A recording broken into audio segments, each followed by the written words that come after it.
Hi students, in this video we are going to discuss about the pollen-pistil interaction.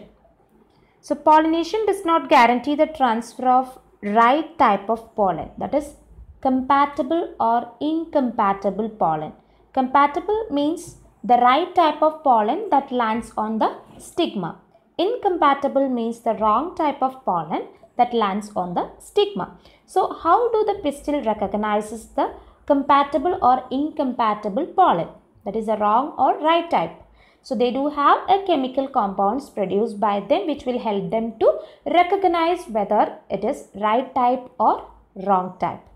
Okay, so if the pollen is compatible, that means right type is entering or coming, the pistil accepts it and promotes post-pollination events. What is the post-pollination events?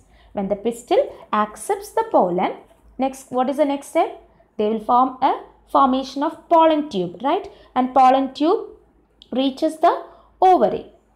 Yes, like this pollen tube will be formed and it will be reaching the ovary. So that is how the pollen reaches the ovary and where a ovule inside the ovule later and where fertilization will takes place. Yes, so pollen grain germinates on the stigma to produce a pollen tube through one of the germ pores. So germ pores we have already discussed in the case of to exine and intine, and in that case vegetative cells and generative cells. Yes, so that case we have discussed about the exine, the outer hard cover where there is a soft aperture is there, that is the germ pore. Okay, so which for your clearance you can have the video again, you can watch the video again, what is the germ pores.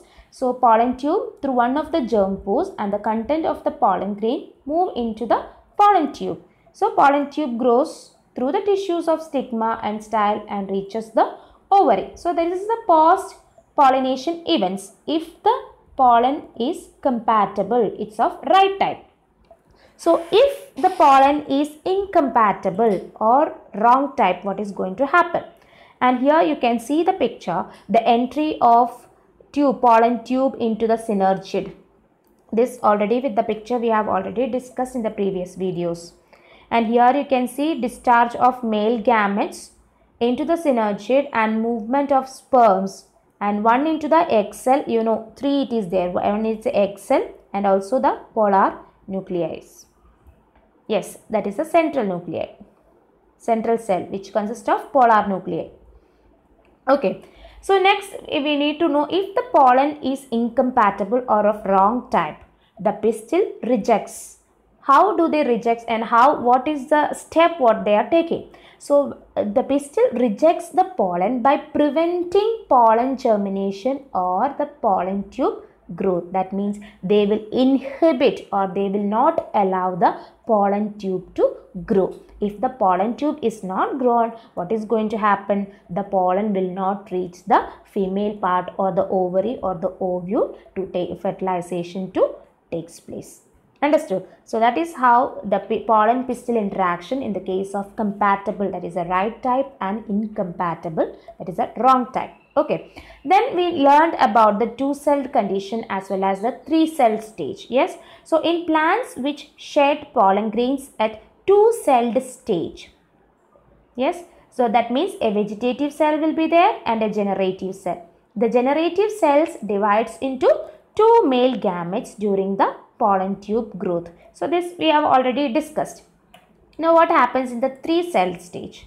In plants which shed pollen at three-celled stage condition, that pollen tubes carry two male gametes from the beginning. Carries two male gametes from the beginning, and the pollen tube reaches the ovary, then enters the ovule through the micropylar end. That means two ends are there. One is micropylar and the opposite will be the chelacell end. Okay, and here you can see it enters through the micropylar and then enters one of the synergids. These are the synergids, right?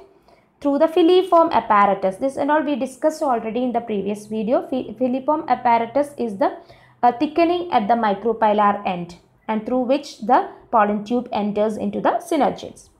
And the filiform apparatus present at the micropylar end, that's the part of synergid, guides the entry of pollen tube. That is how the pollen tubes will be coming, and it will be the here the filiform apparatus, that thickening at the micropylar end will help the pollen tube to enter into the synergens, and that's how it is reaching the egg cell as well as the central cell, which consists of polar nuclei. And at last what happens? Fertilization will takes place.